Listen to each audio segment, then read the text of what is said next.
আজ যখন বর্ষাকাল আসে সবাই মাছ ধরতে যায়, কিন্তু আমার যাওয়া হয় না। ওই দিন ভাগ্যক্রমে বেঁচে ফিরে এসেছি, কিন্তু আবার যদি পিশাচের মুখোমুখি হতে হয় তাহলে হয়তো ওই দিনটা ওরই হবে। এটি একটা ইমেইল এবং আশা করছি এই ইমেলটা আপনাদের ভালো লাগবে। গল্প করার ফাঁকে ফয়সাল আমাকে বলল, এই সজীব চল আজ রাতে মাছ ধরতে যাই। আমি যদিও একা রাত্রে মাছ ধরতে যেতে ভয় পেতাম, কিন্তু আজকে ফয়সাল থাকায় তেমন ভয় করল না, বরং বেশ উচ্ছ্বাসের সাথেই বললাম অবশ্যই যাব। তবে মা বাবা যেন টের না পায়, না হয় আর নামতেই দিবে না। বর্ষাকাল, চারিদিকে ঝিরঝির করে বৃষ্টি, বিলের মধ্যে প্রায় 1 হাঁটু পরিমাণ পানি। 1 সপ্তাহ আগেই একটা বর্ষা কিনে নিয়ে এসেছিলাম হাট থেকে, একবারও ওইটা দিয়ে নামা হয়নি পানিতে। আজ যেহেতু ফয়সাল আছে, রাত্রে নামা যাবে। আমি ফয়সালকে বললাম রাতের খাবার খেয়ে চুপচাপ পেছনের দরজা দিয়ে নেমে যাব আমরা। ফয়সাল সম্মতি দিল। গ্রামের সময় 9টা বাজা মানে অনেক রাত। যথারীতি খাওয়া দাওয়া সেরে আমি আর ফয়সাল বারান্দায় বসে জিরোতে লাগলাম। বেশ খানিক পর আমি বিছানার নিচ থেকে মাছ ধরার লাইটটা আস্তে করে টেনে নিলাম, আর বাইরের রান্নাঘর থেকে বর্ষাটাও তুলে নিলাম। এরপর ফয়সালকে ডাক দিলাম, সেও প্রস্তুত। আর আমার ডাকে চুপি চুপি পেছনের দরজা দিয়ে মাছ ধরার ব্যাগ নিয়ে বেরিয়ে এলো। গুটি গুটি পায়ে দ্রুত আমরা হাঁটতে লাগলাম। পথে হাঁটতে হাঁটতে সিদ্ধান্ত নিতে লাগলাম কোন বিলে আগে যাব, উত্তরের দিঘিতে নাকি পূর্বের বিলে। পূর্বের বিলটা প্রচুর বড়, আর ওইখানে মাছ পাওয়ার সম্ভাবনাও বেশি মনে হলো আমার। আমি ফয়সালকে বললাম চল আগে পূব পাড়ের বিলে যাই, তারপর ওখান থেকে বড় দিঘি পার হয়ে আবার দক্ষিণে যাব। ফয়সাল আর কিছু বলল না, আমাকে অনুসরণ করতে লাগলো। বিলে যদিও হাঁটু সমান পানি, কিন্তু বৃষ্টির পানি হওয়াতে স্পষ্ট মাটি দেখা যাচ্ছিল। আমার হাতে বর্ষার লাইট। ফয়সাল ব্যাগ নিয়ে আমার পিছু পিছু বিলে নেমে পড়ে। বিলের আইল ধরে একটু একটু করে লাইট মেরে সামনে যাচ্ছি। চারিদিকে প্রচুর লাইট দেখা যাচ্ছে। অনেকেই মাছ ধরতে বর্ষা নিয়ে বেরিয়েছে। তাদের থেকে একটু দূরেই আমরা বিলের এক প্রান্ত ধরে হাঁটছি। 2-1টা করে ছোট কই মাছ ছাড়া আর কিছুই নজরে পড়ল না। এভাবে 5-7 মিনিট হাঁটার পর হঠাৎ চিকচিক করে কি যেন একটা দেখলাম। আমি দ্রুত বর্ষা চালালাম। ফয়সাল দৌড়ে মাছটা ব্যাগে তুলে নিল। শিং মাছ, বেশ বড়। আমি কিছুটা খুশি হলাম। এই প্রথম আমার নতুন বর্ষার শিকার। ফয়সালকে বললাম, দেখিস আজ অনেক মাছ পাবো। ক্ষেতের আইল ধরে হাঁটতে হাঁটতে কখন যে পূবের শেষ সীমান্তে চলে এসেছি খেয়াল করিনি। সীমান্তের পাড়ে 3টা তাল গাছ আছে, আর তার পাশে একটা কবরস্থান। 3 দিন আগেই একজনকে এই কবরস্থানে দাফন করা হয়েছে। কবরস্থানটা দেখে আমার কেমন যেন একটু ভয় ভয় লাগলো। চারিদিকে শুনশান, এখানে লোকজন নেই বললেই চলে। অনেক দূরে কিছু লাইটের উপস্থিতি দেখলাম। এইদিকে কেউই আসেনি। অনেক জোরাজুরি করেও এদিকে মাছের কোনো নিশানা পেলাম না। ফয়সাল সাথে থাকায় একটু সাহস নিয়ে বললাম, চল দিঘির পাড়ে যাই। এখানে আর মাছ পাবো বলে মনে হচ্ছে না। বলে রাখা ভালো, দিঘিটা ছিল বিল থেকে 10 মিনিটের দূরত্বে। আর দিঘির পাড়ে সচরাচর মানুষ যায়ও না, কারণ কিছুদিন আগে পাশের গ্রামের একটা ছেলেকে নাকি ওইখান থেকে জিনে আসর করেছিল। এই ঘটনার পর রাতে তেমন কেউ ওদিকে পা বাড়ায় না। 7-5 ভাবতে ভাবতে পূর্বের সীমান্ত দিয়ে আমরা দিঘির পাড়ে হাঁটতে শুরু করি। একটু পরেই দিঘির পাড়ে চলে আসলাম। দিঘিটা বেশ বড় এবং চতুর্ভুজ আকৃতির। কালো কুচকুচে পানিতে চাঁদের আলো যেন চিকচিক করছে। আমি আশেপাশে তাকালাম, না কেউ নেই, শুধু আমি আর ফয়সাল। চারিদিকে শুনশান। আমি দিঘির সিঁড়ির দিকে পা বাড়ালাম। ধীরে ধীরে নেমে দিঘির সিঁড়িতে লাইট মারার সাথে সাথে দেখলাম বড় একটা টাকি মাছ লাইটের ঝলকানি পেয়ে ধীরে ধীরে পিছু সরে যাচ্ছে। দেরি না করে ধুপ করে বর্ষাটা ছুড়লাম। একটা ক্যাক করে আওয়াজ আসলো। ধ্যাৎ, বর্ষাটা বোধহয় দিঘির সিঁড়ির নিচে গিয়ে বেঁধেছে। এখন কি হবে? ফয়সাল বলল, তুই ব্যাগটা ধর।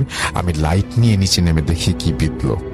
ফয়সাল আমার হাতে ব্যাগটা দিয়ে লাইটটা নিয়ে নিচে নামলো। প্রায় হাঁটু সমান পানিতে নেমে গেল। প্রায় 5 মিনিট হয়ে গেল, কিন্তু ফয়সাল বর্ষাটা তুলতে পারছে না। কিরে, কিছু বুঝলি? কি বিঁধল?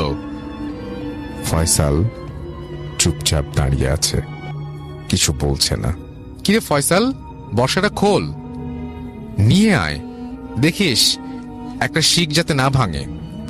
কিন্তু ফয়সাল আমার দিকে পেছন দিয়ে নুয়ে আছে, কোনো কথা বলছে না। আর লাইটটাও নিচের দিকে ধরে রেখেছে, ওর চেহারাটাও দেখা যাচ্ছে না। বিরক্ত হয়ে আমি একটু এগিয়ে যাই।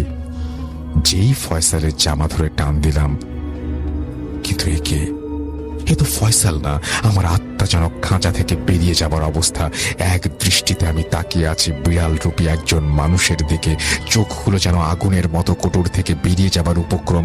চাপার আগে গো গো করছিল সে। তখন আর এত কিছু দেখার বা বোঝার কোনো সুযোগ ছিল না। আমি যেই ফয়সালের এই বিভৎস রূপ দেখলাম, আমি চিৎকার দিতে যাব, কিন্তু আমার মুখ দিয়ে কোনো শব্দ বের হচ্ছিল না। আর কেউ যে আমার চিৎকার শুনে এগিয়ে আসবে সেই উপায়ও ছিল না। চারিদিক একদম নীরব, নিশ্চুপ, যেন সবাই আমার মৃত্যুর তামাশা দেখার জন্যই অপেক্ষা করছে। একটা শীতল হাত যেন আমার ওপরে এসে আছড়ে পড়ল। আমি সেই মুহূর্তেই সিঁড়িতে লুটিয়ে পড়লাম।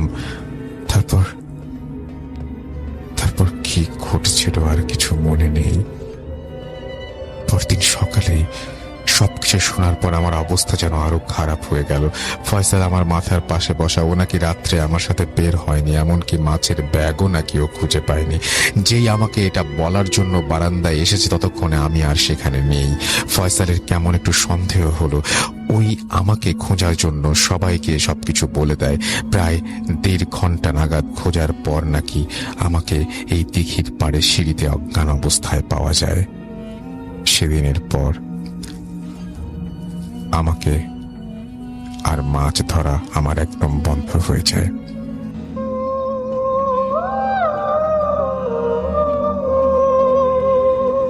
যেভাবে লেখা আছে আমি সেভাবেই পড়ছি। আসসালামু আলাইকুম রাসেল ভাই, কেমন আছেন জিজ্ঞেস করলাম না। এটা আমার বন্ধুর সাথে ঘটেছিল। ব্যক্তিগত কারণে আমি এই ঘটনায় সবার ছদ্মনাম ব্যবহার করব। আমার নাম, এরপরে তিনি তার নামটি দিয়েছেন। এই ঘটনাটি শুরু হয় আজ থেকে অনেক বছর আগে। সাল 2013। আমি তখন ক্লাস 7-এর ছাত্র। তখন মাহে রমজান মাস চলছিল। আমাদের 3-4 জনের একটা গ্রুপ ছিল। আমরা একসাথে তারাবি পড়তে যেতাম, আর তারাবি শেষে হাঁটতাম আর আড্ডা দিতাম। কোনোদিন বাসায় যেতে 10টা কিংবা 11টাও বেজে যেত। এইখানে কিছু জিনিস আগে জানিয়ে রাখা ভালো। তা হলো, গ্রুপের মধ্যে একজনের সিগারেট খাবার অভ্যাস ছিল, আর ঘটনা তাকে নিয়েই।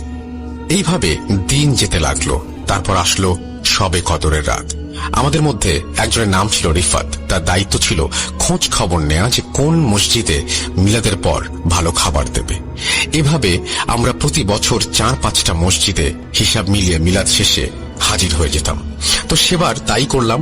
মসজিদ থেকে খাবার নিতে নিতে প্রায় 11:30 বেজে যায়। তারপর 12টায় আমরা কবর জিয়ারতে যাব। কবর জিয়ারত শেষে সবাই ক্লান্ত হয়ে বাসায় চলে যাই। কিন্তু আমার বন্ধু ফারুক আমাকে বলে আমরা থেকে যাই, কারণ ও বাসায় যাওয়ার আগে একটা সিগারেট খেতে চায়। এখন এই সময় পুরো এলাকায় মানুষ ভর্তি। তখন আমরা ঠিক করি যে নদীর ধারে একটা শ্মশান আছে, ওখানে একটা দোকান আছে যেটা অনেক রাত পর্যন্ত খোলা থাকে। আর রাতে ওই জায়গাটায় খুব একটা মানুষ যায় না, তাও আবার রাত 1টায়। তো যেই কথা সেই কাজ। আমরা হাঁটা শুরু করলাম ঘাটের দিকে। জানি রাখা ভালো যে শ্মশানটা একদম নদীর কাছে লেগে আছে। সেদিন আমরা যেয়ে দেখি সেই দোকানটা বন্ধ। তা দেখে আমার বন্ধু তার মানি ব্যাগ হাতড়াতে থাকে। অবশেষে দেখে তার ব্যাগে একটা সিগারেট রয়েছে। সেই সময় নদীর পানি খুব একটা বেশি ছিল না, তাই আমরা সিঁড়ি বেয়ে নিচে নামি। আমরা দুজনেই পানিতে পা ডুবিয়ে বসি, আর আমার বন্ধু স্মোক করতে থাকে। এমন সময় হুট করে একটা নৌকা আমাদের সামনে দিয়ে গেল আর বলল, মামা চলেন নদীটা একবার ঘুরিয়ে নিয়ে আসি, দুজনের মন যা চায় দিয়েন। আমরা দুজনই কিছু না ভেবে হ্যাঁ বলে দেই এবং নৌকায় উঠে পড়ি। মাঝির ব্যাপারে বলতে গেলে অন্ধকারে তেমন বোঝা যায়নি, কিন্তু বৃদ্ধ এবং অনেক পাতলা এইটুকু বলা যায়।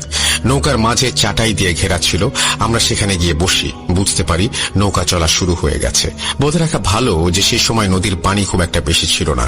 এপার থেকে আরেক পার খুব সুন্দরভাবে দেখা যেত, আর কুয়াশার কোনো সম্ভাবনা ছিল না। আমরা বৈঠার আওয়াজ পেতে লাগলাম। তারপরে শুরু হলো ঘটনা। হঠাৎ করে নৌকাটা কেঁপে উঠল, আর পানিতে বড় একটা কিছু পড়ার শব্দ পেলাম। ভাবলাম যে মাঝি বোধহয় পড়ে গেছে, কারণ আমরা তিনজন ছাড়া নৌকায় আর কেউ ছিল না। নৌকা তখনও হালকা দুলছে। মাঝি বলল, মামা ভয় পেন না, মেছো মাছ মারছে। আমরা দুজনে অবাক হই, আমরা ছাড়া তো নৌকায় কেউ নেই, মেছো কখন আসলো নৌকায়? তারপর আমরা চাটাই থেকে মাথা বের করে দেখি নদীর এক পাশে মাঝি অন্য পাশে বসে জাল ফেলছে, আর আওয়াজটাও জাল ফেলার ছিল। আর সব থেকে অবাক করা বিষয় হলো, আমরা চারিদিকে তাকিয়ে দেখি এত ঘন কুয়াশা যে চারিদিকে কিছুই দেখা যায় না। আর এমন মনে হতে লাগলো যে আমরা নদীতে না, কোনো সমুদ্রের মাঝামাঝি আছি। আমাদের খুব ভয় করতে লাগলো। এমন সময় মাঝি বলে উঠল, মামা এত রাতে যে বাইরে ঘুরছেন, বাড়িতে বলে এসেছেন তো যে বাড়ি যেতে অনেক দেরি হবে? আমরা বললাম, না বলা হয়নি। চাচা এক কাজ করেন, আমাদের নামিয়ে দেন, সেহরির সময় হয়ে আসছে। এই কথা বলার সাথে সাথেই আমরা একটা শব্দ শুনতে পাই। মনে হলো এমন যে চারপাশে সব পানি ফুটছে। কুয়াশার জন্য কিছুই দেখতে পাচ্ছিলাম না। এরপরেই শুনতে পাই কিছু খাওয়ার শব্দ এবং কিছু ছটফট করার শব্দ। আমরা চারপাশ দেখার চেষ্টা করলাম। তখনই মেছো আমাদের বলল, মামা এইভাবে কি দেখছেন? মাছ খাচ্ছি, খাবেন আপনারা? আমাদের আর বুঝতে বাকি থাকলো না যে এখানে কিছু ঝামেলা আছে। আমরা সাঁতার জানতাম, তাই আমি নৌকায় দাঁড়ালাম আর বললাম, ফারুক লাফা, আমরা সাঁতরে ওই পার চলে যাব। এই বলে আমি লাফালাম, কিন্তু ফারুকের লাফানোর শব্দ আমি পেলাম না। আমি 7-5 না ভেবে সাঁতরাতে শুরু করলাম। আমি যতই সাঁতরাই মনে হচ্ছিল আমি এক জায়গাতেই আছি। তারপর আবার শুনতে পাই বৈঠা চালানোর শব্দ। ঘন কুয়াশায় একটা নৌকা আমার সামনে আসে। নৌকা থেকে সেই মাঝির কথা, মামা আপনাদের পারে শুধু আমিই নিয়ে যেতে পারবো, উঠেন নৌকায়। এই বলে কেউ একজন আমাকে টেনে নৌকায় উঠায়। উঠে দেখি ফারুক অজ্ঞান হয়ে পড়ে আছে। আমি যে কটা সূরা জানতাম পড়া শুরু করলাম। নৌকা আবার চলতে শুরু করলো। মনে হচ্ছিল আমরা আগাচ্ছি, কিন্তু নৌকা সেই এক জায়গাতেই আটকে আছে। মেছুকেও দেখছি না নৌকায়। একটু পর নৌকাটা কিছু ধাক্কা খায়। ঠিক সেই মুহূর্তে চোখের পলকে দেখি কুয়াশা সরে গেছে, আর যেই সিঁড়ি থেকে নৌকাতে উঠেছিলাম সেই সিঁড়িতে নৌকা বাঁধা আছে। নৌকাতে না আছে মাঝি, না আছে মেছো, শুধু আমি আর আমার বন্ধু ফারুক। আমি অনেক চেষ্টা করলাম আমার বন্ধুকে জাগানোর, ফারুক ফারুক, কিন্তু কোনো সারা শব্দ নেই। আমি ফারুককে ঘাড়ে তুলে দৌড় শুরু করলাম। তখন অদৃশ্য শুনতে পেলাম, তুই ঝাঁপ দিলি বলে বেঁচে গেলি, কিন্তু তোর বন্ধু না। এই কথা শুনে আমি ভয় পেলাম। ভাবলাম ফারুক মনে হয় বেঁচে নেই। তাকে ঘাড়ে করে নিয়ে দৌড় দিলাম। হসপিটালের ইমার্জেন্সি ইউনিটে কোনোভাবে পৌঁছাই। তারপর আমি অজ্ঞান হয়ে যাই। অজ্ঞান হওয়ার আগে একটা জিনিসই আমার মনে ছিল, তা হলো ঘড়ি। তখন বেজেছিল 1:05। অসম্ভব ছিল সেই ব্যাপারটা। পরে যখন সকালে আমার জ্ঞান ফিরে আসে, আমি নিজেকে আবিষ্কার করি আমার রুমে। আমি উঠেই জিজ্ঞাসা করি, ফারুক কই? জানতে পারি যে ফারুক অসুস্থ আছে। কিন্তু আমি জানতে চাইলাম কিন্তু কি? আমার আম্মা বলল ওর ডান হাত আর নেই। আমি তখনই দৌড় দিলাম ফারুকের বাসায়। গিয়ে দেখলাম ওর ডান হাতে 3 আঙ্গুলওয়ালা কিছুর ছাপ বসে আছে। ওর ডান হাত শরীর কোনোভাবেই নাড়াচাড়া করতে পারছে না। 2015 সাল পর্যন্ত সে একইভাবে ছিল। তারপর হঠাৎ সে সুস্থ হতে থাকে। আমরা ভাবি যাক সব ঠিক হয়ে গেছে, কিন্তু ঘটনা এখান থেকে শুরু, যা ফারুকের জীবন বদলে দেয়। সাল 2016। আমরা ক্লাস 10-এর ছাত্র। ফারুক তখন পুরোপুরি সুস্থ, তবে তার ডান হাতের সেই দাগটা এখনো আছে। একদিন আমরা স্কুল থেকে বাসায় যাচ্ছি। রাস্তায় এক পাগল আমাদের দিকে এক দৃষ্টিতে তাকিয়ে আছে। আমার সাথে ফারুকও ছিল। আমরা তখন পাত্তা দেইনি। পাগল এক পর্যায়ে আমাদের উদ্দেশ্য করে চিৎকার করে বলে, ফারুক ঘাটে যা। আমরা দুজনেই থমকে গেলাম। 2 বছর পর আবার সেই ঘাটের কথা। পেছনে তাকিয়ে দেখে কেউ নেই। এক পর্যায়ে আমরা কথাটি ভুলে যাই। আমরা এসএসসি পরীক্ষা শেষ করে কলেজে ভর্তি হই। রাজশাহীর একটা কলেজে আমরা ভর্তি হই। আমার ভাগ্যচক্রে যে মেসে আমরা সিট নেই, সেখানে আমি আর ফারুক এক রুমে থাকতাম। খুব সুন্দরভাবে আমাদের দিন কাটতে লাগলো। সময়টা 2017 সালের দিকে। ফারুকের একটা মেয়ের সাথে প্রেম হয়। ফারুক আমার সাথে সব শেয়ার করত, কিন্তু বিষয়টা হলো ফারুক মেয়েটাকে কোনোদিন দেখেনি। মেয়েটির বাড়ি নাকি ঢাকায় ছিল। অবশেষে একদিন মেয়েটি ফারুকের সাথে দেখা করার জন্য রাজশাহী আসতে রাজি হয়। ফারুক অনেক খুশি হয় সেদিন। তো কথা মতো ফারুক দুপুরে বেরিয়ে যায়, আর প্ল্যান ছিল যে মেয়েটিকে ফারুক সন্ধ্যা 7টার বাসে উঠিয়ে দিয়ে ফিরে আসবে মেসে। আমি ফারুকের জন্য অপেক্ষা করতে লাগলাম। রাত 9টা বেজে গেল, কিন্তু ফারুকের কোনো খবর নেই। আমি বারবার কল দিলাম, কিন্তু সে রিসিভ করছে না। আমার অনেক চিন্তা হতে লাগলো। কোনো উপায় না পেয়ে আমি মেসের মালিককে বললাম।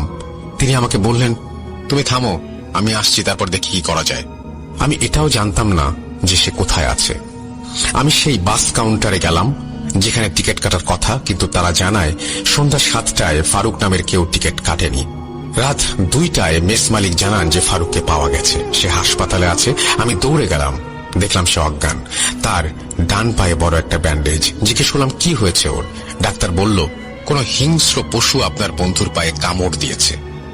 আর সাথে মেয়েটা? কোন মেয়ে? আপনার বন্ধুর শহর থেকে অনেক দূরে এক পরিত্যক্ত এলাকায় অজ্ঞান হয়ে পড়েছিল। আমি কোনোভাবেই বুঝতে পারছিলাম না যে ওর সাথে কি হলো। সেদিন রাতে ওর জ্ঞান ফিরে না। পরের দিন জ্ঞান ফিরলে প্রথম যে কথাটা ও বলে তা হলো, ওরা আমাকে পুড়াতে চায়। আমি বারবার জানতে চাইলাম যে মেয়েটা কই, কিন্তু ফারুক একটাই কথা বলে, ওরা আমাকে পুড়াতে চায়। ফারুক যখন একটু সুস্থ হয় তখন আমি জানতে চাই যে সেদিন কি হয়েছিল। সে বলতে আরম্ভ করল, মেয়েটির নাম নাদিয়া। আমি তাকে বাসে পিক করতে যাই। ও দুপুর 3:30 আসে। প্রথমে আমরা খাওয়া দাওয়া করি, তারপর আমরা পার্কে যাই। শুরু থেকেই নাদিয়া একটু অন্যরকম ব্যবহার করছিল। এক পর্যায়ে নাদিয়া আমাকে বলে, চলো ঘুরে আসি। ও কোনো কথা না বলে একটা অটোতে বসে, আমিও বসে পড়ি। সাথে সাথেই অটোওয়ালা মামা আমাদের কিছু জিজ্ঞেস না করেই গাড়ি চালানো শুরু করে। আমি অবাক হই। তখন নাদিয়া বলল, সমস্যা নেই। এরপর নাদিয়া বলে, আমার আর তোমার মধ্যে একটা মিল আছে। আমি জানতে চাই কি। সে উত্তর দেয়, আমারও হাতে তোমার মতো 3টি আঙুল আছে। এরপর আমার আর কিছু মনে নেই। কয়েক মাসের মধ্যে আস্তে আস্তে ফারুক আবারও তার ডান শরীর হারাতে শুরু করে। অনেক ডাক্তার, ওঝা, হুজুর দেখানো হয়, কিন্তু ফারুক এইবার আর সুস্থ হয় না। এক পর্যায়ে এমন হয় যে লাঠি ছাড়া ফারুক হাঁটাচলা করতে পারত না। একদিন আমি আর ফারুক ঘুরতে বের হই। এক জায়গায় দাঁড়িয়ে আমরা চা খাচ্ছি। হঠাৎ সমাধান যেখানেই পাবি সেখান থেকেই সমস্যা শুরু। আমি কে বলে ঘুরে দেখি কেউ নেই। অনেকটা দূরে চোখ গেল আমার, এবং আটকে গেল আমার দৃষ্টি। সেই পাগল যাকে আমরা স্কুলে দেখেছিলাম। আমাদের আর বুঝতে বাকি থাকলো না যে সে পাগল আমাদের কি বুঝাতে চাইল। আর এদিকে ফারুকের সমস্যা বাড়তেই লাগলো। সে প্রায় রাতে একটা ছায়া দেখতে পেত, তার সাথে সাথে থাকতো। ছায়াটা বারবার তাকে বলতো, চলো আমার সাথে। এভাবেই দিন যেতে লাগলো। আমরা ভেবে রাখলাম যে ছুটিতে বাড়ি যাব, এবং বাড়ি গেলে সেই শ্মশানে যাব। ফারুকের সাথে নিয়ে আমি সেখানে নিজেই খোঁজ নিতে গেলাম। জানতে পারলাম যে সেই দোকানই সেই শ্মশানের পাশে সবচেয়ে পুরাতন। ধর্মে তিনি হিন্দু ছিলেন। আমি তাকে বললাম, মুরব্বী, এই জায়গাটা সম্পর্কে কতটুকু জানেন? এই কথা বলার সাথে সাথেই তিনি অবাক চোখে আমার দিকে তাকিয়ে বলল, কয়জন ছিল তোমরা? আমি বললাম, 2। 2জনই বেঁচে আছো? মানে আপনি জানেন তাহলে সব? আমাকে মাফ করে দিও বাবা, জানি না আর কতদিন। আমি অবাক হয়ে বললাম, আমাকে খুলে বলেন। তিনি বলতে আরম্ভ করলেন, বাবা, যুদ্ধের পরের কথা। এই জায়গায় কেউ থাকতো না। নদীর কাছে হওয়ার কারণে হিন্দু ধর্মাবলম্বীরা এখানে শ্মশান বানাতে চাইল। তারপর জায়গাটি শ্মশান হয়ে যায়, কিন্তু কোনো হিন্দু মারা যাবার খবর পাওয়া যায় না। অনেক মাস পর একজন মারা যাবার খবর পাওয়া যায়, কিন্তু তার চিতা জ্বালানোর সময় মাঝপথে হঠাৎ আগুন নিভে যায়। হাজার চেষ্টার পরেও আগুন জ্বলে না। এরপর আধ পোড়া লাশ অন্য এক জায়গায় পোড়াতে হয়। এইভাবে যখনই কোনো লাশ এখানে আনা হয়, একই ঘটনা ঘটে। সবাই খুব চিন্তায় পড়ে যায়। একটা বৈঠক বসে, আর সিদ্ধান্ত নেওয়া হলো কোনো পুরোহিতকে ডাকা। এখানে আমার ভুলটা কি জানো বাবা? যে পুরোহিতকে ডাকা হয় সে কালো জাদু করত, তা শুধু আমিই জানতাম। কিছু টাকার জন্য তার সাথে হাত মিলাই। পুরোহিত আমাদের যা করতে বলে তা শুনে আমরা সবাই অবাক। তিনি সামনের একটা দিন উদ্দেশ্য করে বলেন, সেদিন অমাবস্যার রাত হবে। সেই রাতে একটা বাচ্চার বয়স হবে 7 বছরের বেশি না, তাকে এই শ্মশানে জীবন্ত জ্বালাতে হবে। তিনি আরো বলেন যে এই বাচ্চার পরিবার 3 সদস্যের বেশি হওয়া যাবে না। যখন তোমরা বাচ্চাকে জ্বালাবা তখন যেন পরিবার এই নদীর থাকে। আর মনে রাখবা, যদি এই কাজে কোনো ভুল করো তাহলে সবাইকে মরতে হবে। সবাই চিন্তায় পড়ে গেল, কারণ শ্মশান প্রতিষ্ঠার জন্য একটা বাচ্চার প্রাণ লাগবে, তা না হলে এই এলাকায় কোনো শ্মশান থাকবে না। আমি টাকার লোভে সবাইকে রাজি করতে লাগলাম, কারণ পুরোহিতের সাথে আমার কথা হয়েছিল যে আমাকে বাচ্চার পরিবারের সবাইকেও মারতে হবে, তাহলে আমি 50,000 টাকা পাবো। আর পুরোহিত মৃতদের শরীর থেকে প্রয়োজনীয় অঙ্গগুলো নেবে। সাল 1973। তাহলে বুঝতেই পারছিস বাবা। তো সবাইকে রাজি করানো হয়ে গেছে। আমরা গোপনে খোঁজা শুরু করলাম। অবশেষে একটা মেছো পরিবারকে পেলাম, 3 সদস্য। একটা বাচ্চার বয়স 6 বছর, মা নেই, বাবা মেছো আর দাদা মাঝি। আমি আমার দলের লোকদের বলি আমি বাচ্চাকে তার পরিবার থেকে আলাদা করার কাজ করছি, আর তোমরা বাকি কাজ করিও। অমাবস্যার রাত এসে গেল। আমি বাচ্চার বাবাকে বললাম, দাদা আজ রাতে আমার মাছ লাগবে, তো আপনি দয়া করে একটু ব্যবস্থা করে দেন। অগ্রিম 500 টাকা দিলাম, তাই আর না করতে পারলো না। সাথে এইটাও বললাম যে কাজ শেষ হলে আমি আপনাকে অনেক টাকা দেব। তারা গরিব মানুষ, তাই রাজি হয়ে গেল। তারা 3 জন নৌকা নিয়ে যাওয়া শুরু করলো। ঘাটে তারা প্রস্তুতি নিচ্ছিল। সেই সময় আমি বললাম, দাদা শোনেন, আপনারা আগান, আমি আপনার বাচ্চাকে সাথে রাখলাম, কিছু খাবার কিনে দেই ওকে, আর আপাতত এই মুড়ি নিয়ে যান। তারা কিছু না ভেবে রাজি হয়ে গেল। মুড়িতে বিষ মেশানো ছিল, যা আমি নিজে মিশিয়েছিলাম, তা আমার দলের বাকিরা জানতো না। আমি বাচ্চাকে দিয়ে ঘাটে চলে আসি, আর তার বাবা আর তার দাদা তখন নদীর মাঝে। বাচ্চাটিকে বেঁধে চিতায় উঠানো হয়। অন্যদিকে তার বাবা আর দাদা বিষ মেশানো মুড়ি খেয়ে ফেলেছে। এদিকে আমরা বাচ্চাকে পুড়িয়ে ফেললাম। পরের দিন সকালে সবাই দেখল নদীতে 2 মৃত ব্যক্তি। তাদের চোখ, দাঁত, বুকের হাড়, হাত পা কিছুই ছিল না। সবাই অবাক হয়, কি হলো এটা? কিন্তু শুধু আমিই জানতাম যে তাদের অঙ্গগুলো কে নিয়েছে। ধীরে ধীরে সবাই ভুলে গেল, আর এদিকে আমি টাকার জন্য অপেক্ষা করছি। কয়েকদিন পর আমি টাকা পাই। আমি মহা খুশি, এত টাকা আমি কোনোদিন দেখিনি। তারপর আমি আমার কর্মের ফল পেতে শুরু করি। টাকাগুলো আমি বিছানার নিচে রাখতাম। প্রতিদিন আমি যখনই শুতাম আমি চিতা পোড়ার শব্দ পেতাম, আর মনে হতো বিছানার নিচে আগুন জ্বলছে। মাঝে মাঝে আমি তাপ অনুভব করতাম, কিন্তু দেখতাম নিচে টাকা ছাড়া কিছু নেই। এরপর রহস্যজনকভাবে আমার বাবা, মা, ছেলে, মেয়ে সবাই একে একে মারা যেতে লাগলো। তাদের মৃতদেহ দেখলে মনে হতো কেউ তাদের আধ পোড়া করে রেখেছে, এবং তাদের প্রত্যেকের শরীরের একটি অঙ্গ ছিল না। সেই বাচ্চার পরিবারের পর আমার পরিবারকেই সেই শ্মশানে জ্বালানো হয়। তারপর শ্মশান আর ঝামেলা হয় না, কিন্তু কিছু টাকার জন্য আমি আমার পুরো পরিবারকে হারিয়ে ফেলি। একদিন আমি স্বপ্নে দেখে এক বৃদ্ধ আমাকে বলছে, তুই যা করেছিস তার ফল তো পেয়ে গেলি। কি দোষ ছিল আমাদের? বাচ্চাটার দোষ। তুই আজ থেকে যতদিন বাঁচবি এই শ্মশানের সেবা করবি। তারপর থেকে বাবা আমি এই শ্মশানের পাশে আছি। আমার ভুলের জন্য বাবা আমি আজও আফসোস করি, আর সেই ঘটনার পর থেকেই এরকম ঘটনা ঘটতেই থাকে। আর যার কথাই এখানে এসেছিস সে হলো পুরোহিত রূপী কালো জাদুকরি। বাবা তোর বন্ধু একা না, আমাদের সেই একটা ভুলের জন্য আরো অনেকের অঙ্গহানি হয়েছে। আমি আর কথা না বাড়িয়ে উঠে গেলাম। ফারুককে সব বললাম। ফারুক আবারও সুস্থ হতে থাকলো। 2018 সালে ফারুক একদিন স্বপ্নে দেখে যে কেউ তাকে এক মসজিদের নাম বলছে। পরে আমরা খোঁজ নিয়ে দেখি মসজিদটি খুলনায়। ফারুক তখন লাঠি ছাড়া হাঁটতে পারে না। এক ছুটি দেখে আমরা যাই সেখানে। হুজুরকে সালাম দিতেই হুজুর বলে, এতদিন পর আসলা তোমরা, তোমার বন্ধুর হাতের দাগ কখনো যাবে না। তোমরা কোনো এক এতিমখানায় বাচ্চাদের একবেলা খাওয়ার ব্যবস্থা করো। আশা করি আল্লাহর রহমতে ফারুক ঠিক হয়ে যাবে। এখন যাও তোমরা। আমরা তাই করি। আপাতত ফারুক সুস্থ আছে, কিন্তু তার হাতের দাগ এখনো সেরকমই আছে। আল্লাহর রহমতে আমরা এখন ঠিক আছি। আমাদের সাথে আর কোনো অলৌকিক ঘটনা ঘটে না। এই ছিল আমাদের জীবনের এক মর্মান্তিক ঘটনা। আসসালামু আলাইকুম। আমার নামটি এখানে বলতে পারছি না, তার জন্য ক্ষমা প্রার্থী। ঘটনাটা বেশ বড়, তাই 2টি পর্বে লিখছি। ঘটনা সিলেক্ট হলে পরের পর্ব আমি আবার পাঠাবো।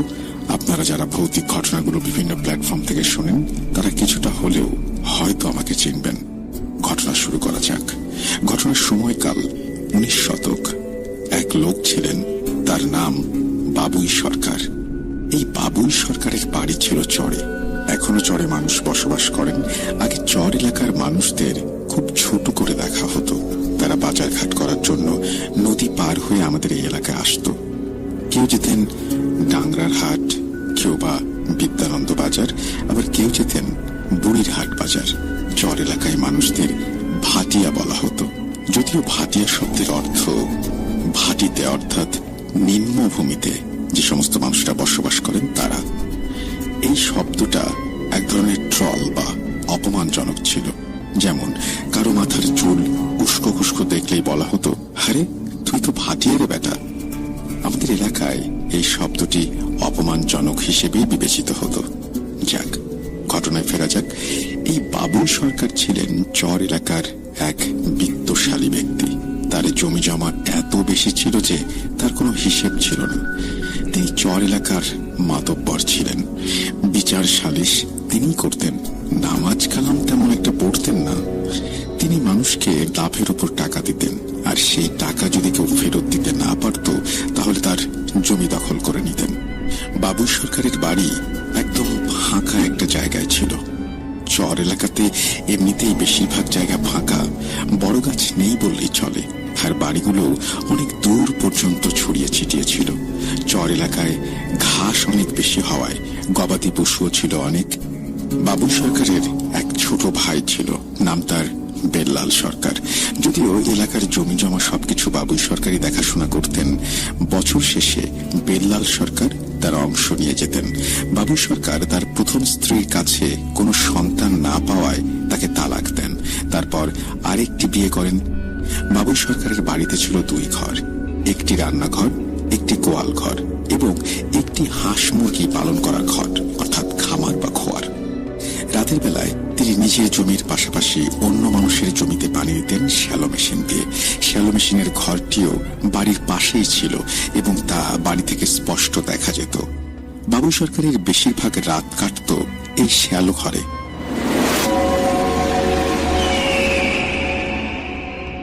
একদিন বাবুল সরকার রোজকার মতো শ্যালো ঘরে যান কাজের জন্য। পরদিন সকালে বাড়ি ফিরে তার স্ত্রী জানায় খোয়ার থেকে 2টি হাঁস নেই। তিনি রেগে গিয়ে বললেন, ভালো করে দরজা দিতে পারো না? হয়তো শেয়াল নিয়ে গেছে।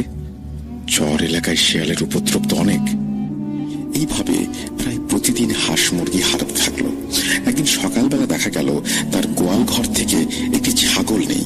এবার তিনি বেশ রেগে তার স্ত্রীকে প্রচন্ড মারধর করতে লাগলেন আর বলতে লাগলেন, কি করিস বাড়িতে? গোয়ালের দরজা ভালো করে দিবি না তুই? আজ দরজা লাগাবো আমি, দেখি শেয়াল কিভাবে নিয়ে যায়। তিনি সন্ধ্যার পর ভালো করে দরজা লাগিয়ে রাতের খাবার খেয়ে শ্যালো ঘরে গিয়ে কাজ করতে শুরু করলেন। পরদিন দেখা গেল তার আরো একটি বড় খাসি নেই। এবার তিনি চূড়ান্ত রেগে গেলেন। ভাবলেন, এটা নিশ্চয়ই এলাকার কোনো ছিচকে চোরের কাজ। তিনি এলাকার নাম করা 2 চোরকে ধরে গাছের সাথে বেঁধে পিটাতে লাগলেন আর বলতে লাগলেন, তোদের এত বড় সাহস, আমার বাড়িতে চুরি করিস? গ্রামের লোক অনেক জমা হয়েছে, কি হয়েছে তাই দেখতে। কিন্তু এই 2 লোক দুজনের একই কথা, আমি চুরি করি নাই, আমি কাল বাড়িতেই ছিলাম। এক পর্যায়ে গ্রামের কিছু মানুষ এসে বাবুল সরকারকে থামায়। গ্রামের লোকজন বলেন, আচ্ছা, এরা যে চুরি করেছে সেটা কি আপনি দেখেছেন? বাবুল সরকার বললেন, দেখলে কি করতাম? আমাদের এলাকায় এরা 2 জন ছাড়া আর কে চুরি করবে বলুন তো? তখন গ্রামের লোক বলেন, আপনি দেখেন নাই, তাহলে এভাবে মারছেন কেন? আপনি একজন মাতবর মানুষ। যদি এরা চুরি করত তাহলে শুধু একটা ছাগল কেন চুরি করবে? করলে তো পুরো গোয়াল ঘরই তুলে নিয়ে যেত, তাই না? অনেকে বোঝানোর পর গ্রামবাসী লোক দুটোকে ছাড়িয়ে নেয়। এরপর বাবুই মিয়া সিদ্ধান্ত নেন এবার থেকে রাতের বেলা তিনি বাড়িতে থাকবেন। 2-3 দিন কিছুই হয় না। রাত জেগে পাহারা দেওয়ার পরও যখন কোনো কিছু ধরা পড়ে না, তখন তিনি ভাবেন হয়তো শেয়াল নিয়ে গিয়েছে, এখন আর আসবে না। এরপর একদিন তিনি আবার মেশিন ঘরে থাকতে যান। পরদিন সকালে দেখেন এবার তার আরো একটি ছাগল নেই। এইবার তিনি দৃঢ়ভাবে সিদ্ধান্ত নেন যে করেছে তাকে ধরতেই হবে। তিনি ঠিক করেন মেশিন ঘর থেকেই পাহারা দেবেন। প্রথম রাতে তিনি মেশিন ঘরের খড়ির বেড়া একটু ফাঁক করে চারিদিক নজর রাখলেন। এভাবে রাত কেটে যায়, কিন্তু কিছুই ঘটে না। দ্বিতীয় রাতেও সে একই অবস্থা। তৃতীয় রাতে তিনি ওই বেড়ার ফাঁক দিয়ে চোখ রেখে বসে থাকেন। চাঁদনি রাত, আশেপাশে তেমন কোনো বড় গাছ না থাকায় বাড়ি ও গোয়াল ঘর স্পষ্ট দেখা যাচ্ছে। তার তার বাড়ির রান্নাঘরের পেছনে ছিল একটা নারকেল গাছ। তিনি লক্ষ্য করলেন নারকেল গাছ থেকে কি যেন একটা মানুষের মতো উল্টো ভাবে নেমে আসছে। তারপর আস্তে আস্তে তার খোয়ারের দিকে যেতে থাকে। খোয়ার, তারপর দরজা। খোয়ার ঘরের দরজার পাশে দাঁড়ায়। এবার তিনি বুঝে যান ব্যাপার তাহলে এটা। এবারে তো গেছো জিন, আমার হাঁস মুরগি খায়, দাঁড়া আজকে মজা দেখাচ্ছি। তিনি মেশিন ঘরের বিছানার নিচ থেকে 2 হাত লম্বা একটা রড বের করেন। শব্দ না করে তিনি বাড়ির উঠোনে প্রবেশ করেন। দেখতে পেলেন একটি চিকন শরীরের প্রাণী, পা শরীরের তুলনায় অনেক সরু, মানুষের মতো দেহ, কিন্তু পায়ের পাতা অস্বাভাবিক বড়। জিনটা বাবুই সরকারের সামনে বসে আস্তে আস্তে খোঁয়ারের মুখ থেকে কাঠ ও পাথর সরাচ্ছে। বাবুই মিয়া এতদিনের রাগ আর নিয়ন্ত্রণ করতে পারলেন না। হাতের রড দিয়ে জিনটির কোমরে জোরে একটা বাড়ি মারলেন। জিনটি চিৎকার করতে করতে মাটিতে লুটিয়ে পড়ল আর মুখ ফিরিয়ে বাবুই সরকারের দিকে তাকালো। বাবুই দেখলেন তার মুখ শেয়ালের মতো। রাগে অন্ধ বাবুই সরকার তখনও থামলেন না। জিনটিকে বেদম পিটাতে লাগলেন। এক পর্যায়ে জিনটি আবারও সেই নারকেল গাছের দিকে চলে গেল।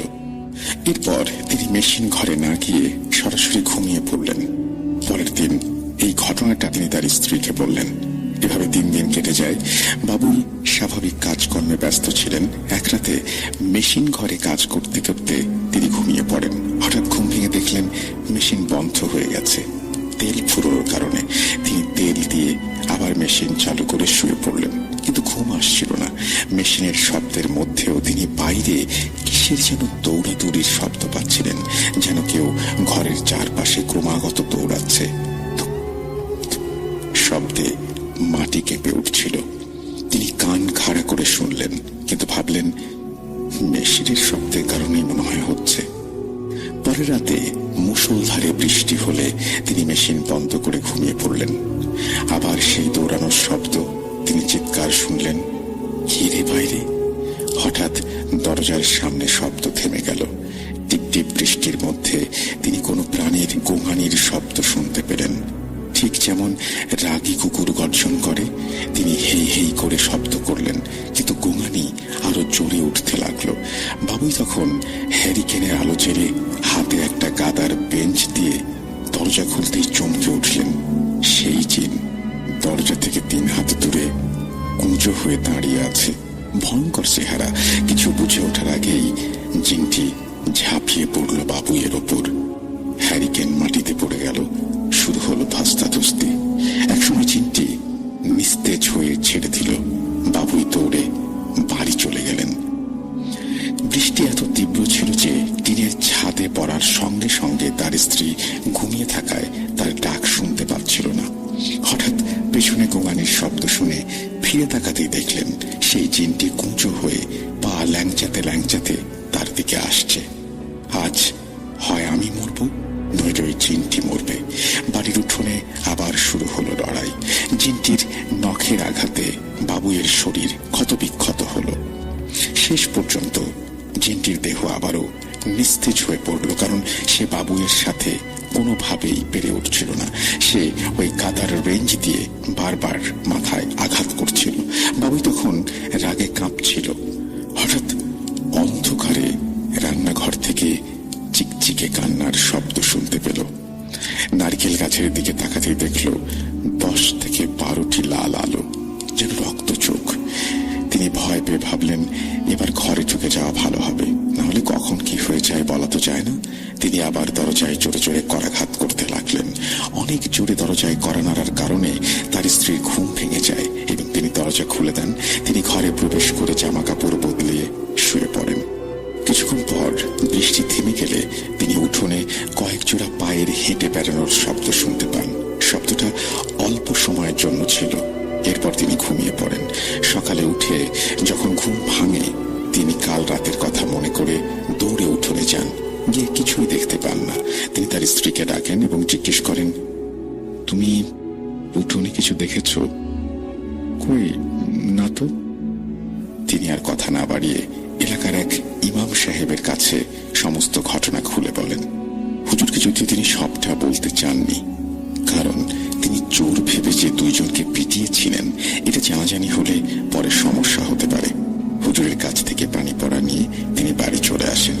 সেদিন থেকে শুরু হয় আরো বেশি সমস্যা।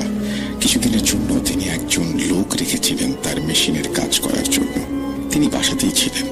প্রথম রাতে তার ঘুম ভাঙে উঠোনে কারো হেঁটে বেড়ানোর শব্দে। মনে হয় ঘরের বাইরে 5-6 জন লোক ঘরের চারপাশে ঘুরে বেড়াচ্ছে। তিনি বাইরে বের হওয়ার সাহস পান না। এভাবেই রাত কেটে যায়। পরের দিন রাতে তার স্ত্রীর চিৎকারে ঘুম ভাঙে। তিনি উঠে দেখেন তার স্ত্রী অচেতন হয়ে মাটিতে পড়ে আছে। তিনি তাকে ধরাধরি করে আবারও শুইয়ে দেন। তারপর মাথায় পানি দিয়ে তার চেতনা ফেরানোর চেষ্টা করেন। কিছুক্ষণ পরে স্ত্রী সুস্থ হয়। হুঁশ ফিরে স্ত্রী বাবুই সরকারকে জড়িয়ে কাঁদতে থাকে। তিনি জিজ্ঞেস করেন কি হয়েছে। উত্তরে তার স্ত্রী জানান ওয়াশরুম থেকে তিনি কয়েক জোড়া পায়ের হেঁটে বেড়ানোর শব্দ পান, সাথে কুকুরের গড়গড় আওয়াজ। তিনি ওয়াশরুম থেকে দ্রুত বেরিয়ে আসতে চান। ঠিক তখনই কোন একটা শিয়ালের দল হবে। এই শিয়ালরা মানুষকে পেলে আক্রমণ করে। হাঁটার সময় তার মনে হচ্ছিল একটা কিছু তার পেছন পেছন হাঁটছে। হঠাৎ করে কেউ তার নাম ধরে পেছন থেকে ডাকে। ভুল করে তিনি পেছনে তাকান, দেখেন লাল দুটি চোখ, মুখ অনেকটা শেয়ালের মতো। কুকুর রেগে গেলে যেভাবে দাঁত খিঁচায় অনেকটা সেভাবে দাঁত খিঁচাচ্ছে। মাত্র 2 সেকেন্ডের জন্য তিনি প্রাণীটিকে দেখতে পান, আর এই ফাঁকেই প্রাণীটি তার পেটে সজোরে লাথি মারে। এই লাথি খেয়ে তিনি মাটিতে পড়ে যান এবং চিৎকার করে অজ্ঞান হয়ে যান। এসব কথা শুনে বাবুই সরকার তার স্ত্রীকে বলেন, আমি কালকে এর একটা ব্যবস্থা করব।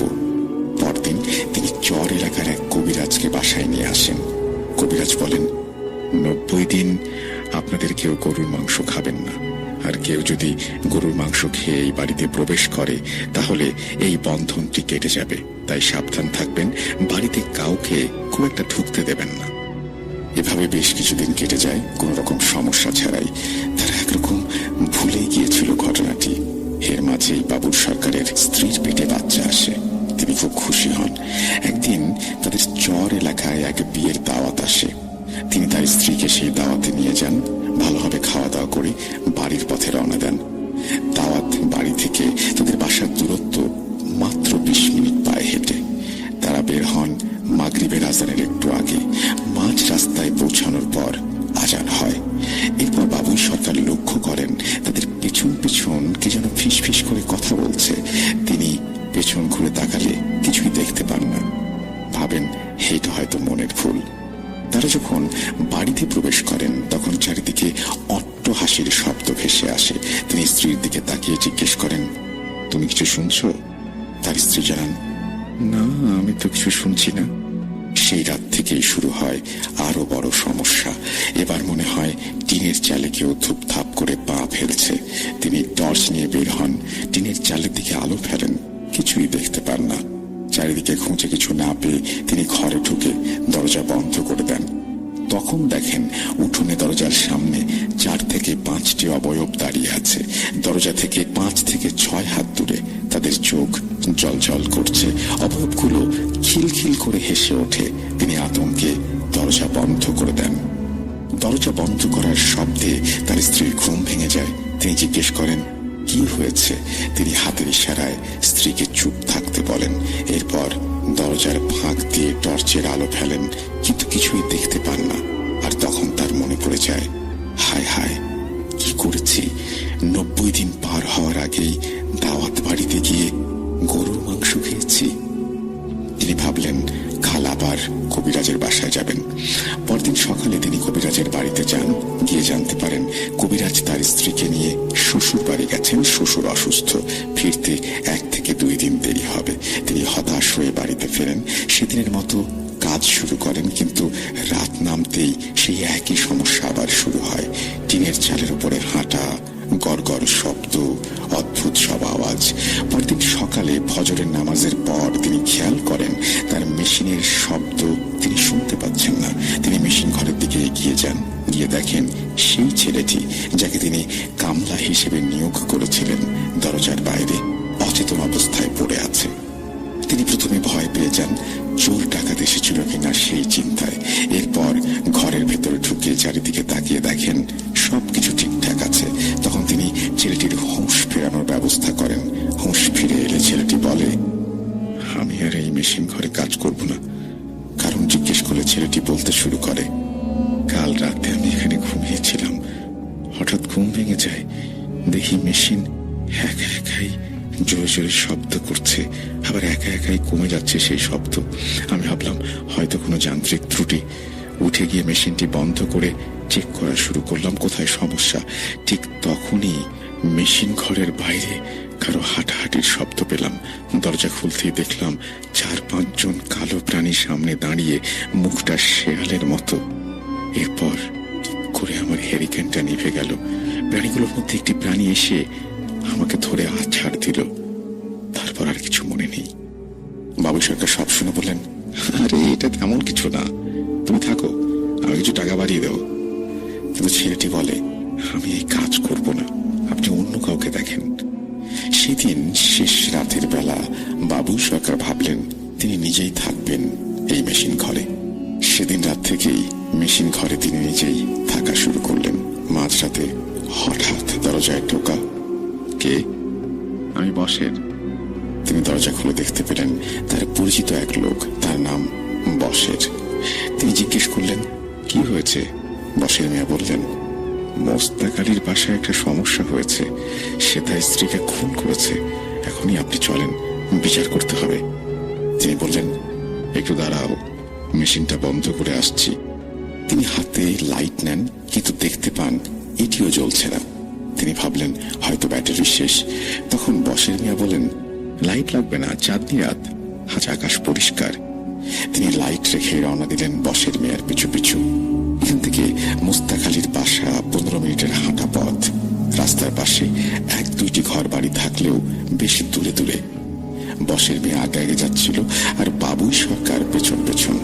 বাবুই সরকার তাকে বিভিন্ন সময় জিজ্ঞেস করলো। বসের মিয়া কোনো কথারই উত্তর দিল না। আর বাবুই সরকার খুব জোরে জোরে হাঁটছিল, তাও বসের মিয়ার নাগাল পাচ্ছিল না কিছুতেই। তিনি মোস্তাক আলীর বাসা চিনতেন, কিন্তু এত সময় তো লাগার কথা না। রাস্তাও ঠিক আছে। বসের মিয়া এই বালুময় রাস্তায় কিভাবে এত জোরে জোরে হাঁটছে, এটা তার মাথায় আসেনি আগে। অনেকক্ষণ হাঁটার পর তারা একটি বাড়ির কাছে এসে দাঁড়ান। বসের মিয়া, বাবু মিয়া দুজনেই থামেন। তিনি লক্ষ্য করলেন এটা তো মোস্তাক আলীর বাড়ি। তখন বসের মিয়া বলেন, আপনি ভেতরে যান, আমি আসছি। এই বলে বসের মিয়া কোথাও যেন হাঁটা দিলেন। বাবু সরকার বাড়ির ভেতরে প্রবেশ করলেন। বাড়ির উঠোনে ঢুকে তিনি অনেকটাই হকচকিয়ে যান। তিনি দেখতে পান একটি লাশ চাটাইয়ের উপরে রাখা। লাশের আশেপাশে কেউ নেই, তবে ঘরের ভেতর থেকে মহিলাদের কান্নার শব্দ আসছে। তিনি ভাবলেন হয়তো কোনো পরিবারের সদস্য হবে, আত্মীয় স্বজন। তিনি সান্ত্বনা দেন, বলেন, কেঁদেন না, বিচার হবে। বসের মিয়া মনে হয় কোথাও লোকজন আনতে গেছে, তিনি আসলেই বিচার শুরু হবে। এই কথা তিনি বলে ঘরের উদ্দেশ্যে আরো বেশ কিছু কথা বলেন। তিনি তাকিয়েছিলেন ঘরের দিকে, তবে ঘরের ভেতর অন্ধকার থাকায় কিছু দেখতে পাচ্ছিলেন না। উঁচু রাখা পিঁড়িতে তিনি বসে পড়েন। পরিবেশটা থমথমে হতে শুরু করে। অনেকক্ষণ হয়ে গেছে, কিন্তু বসের মিয়ার কোনো খবর নেই। তিনি অপেক্ষা করতে লাগলেন। কয়েকবার বাইরে গিয়ে দেখলেনও কোথাও কেউ আছে কিনা, কিন্তু বসের মিয়ারও কোনো পাত্তা নেই, অন্য কারো না। বিচারের জন্য যে লোকগুলো থাকার কথা তারাও নেই। তিনি আবার উঠোনে গিয়ে বসেন পিঁড়িতে। চারপাশের পরিবেশটা নিঃশব্দ হয়ে গেছে। যে মহিলাগুলো কান্না করছিল তাদের আর শোনা যাচ্ছে না। তিনি মনে মনে ভাবলেন লাশটা একবার তিনি দেখে আসবেন, কিন্তু আবার ভাবলেন মহিলা মানুষের লাশ দেখা কি উচিত হবে? থাক, তাও দেখি। একটা সময় লাশের পাশে থেকে তিনি গোঙানির শব্দ শুনতে পেলেন। তিনি বেশ ভয় পেয়ে যান। পরে ভাবেন হয়তো মনের ভুল, সামনে লাশ আছে, তাই অনেক কিছু মনে হচ্ছে। তিনি এইবার বাড়ির মহিলাদের ডাক দেয়া শুরু করলেন, কিন্তু কোনো সারা শব্দ পেলেন না। তিনি ঘরের ভেতরে কেউ আছে কিনা দেখার জন্য ঘরে প্রবেশ করলেন। এ কি, পুরো ঘরটাই অন্ধকার। তিনি দেয়াল ধরে হাত হাতড়াতে সামনের দিকে এগিয়ে গেলেন। কাউকেই পেলেন না। এবার তিনি দরজা দিয়ে বের হবেন, কিন্তু এবার দরজাও খুঁজে পাচ্ছেন না। ঘরের দরজা তো খোলাই ছিল। চাঁদনি রাত, একটু হলেও তো আলো ভেতরে আসবে, কিন্তু ভেতরে এত অন্ধকার কেন? তিনি আবারও হাতড়াতে লাগলেন। হঠাৎ টিনের চালে ধপ করে কোনো একটা কিছু পড়ার শব্দ পেলেন তিনি। এবার আরো ভয় বেড়ে গেল তার।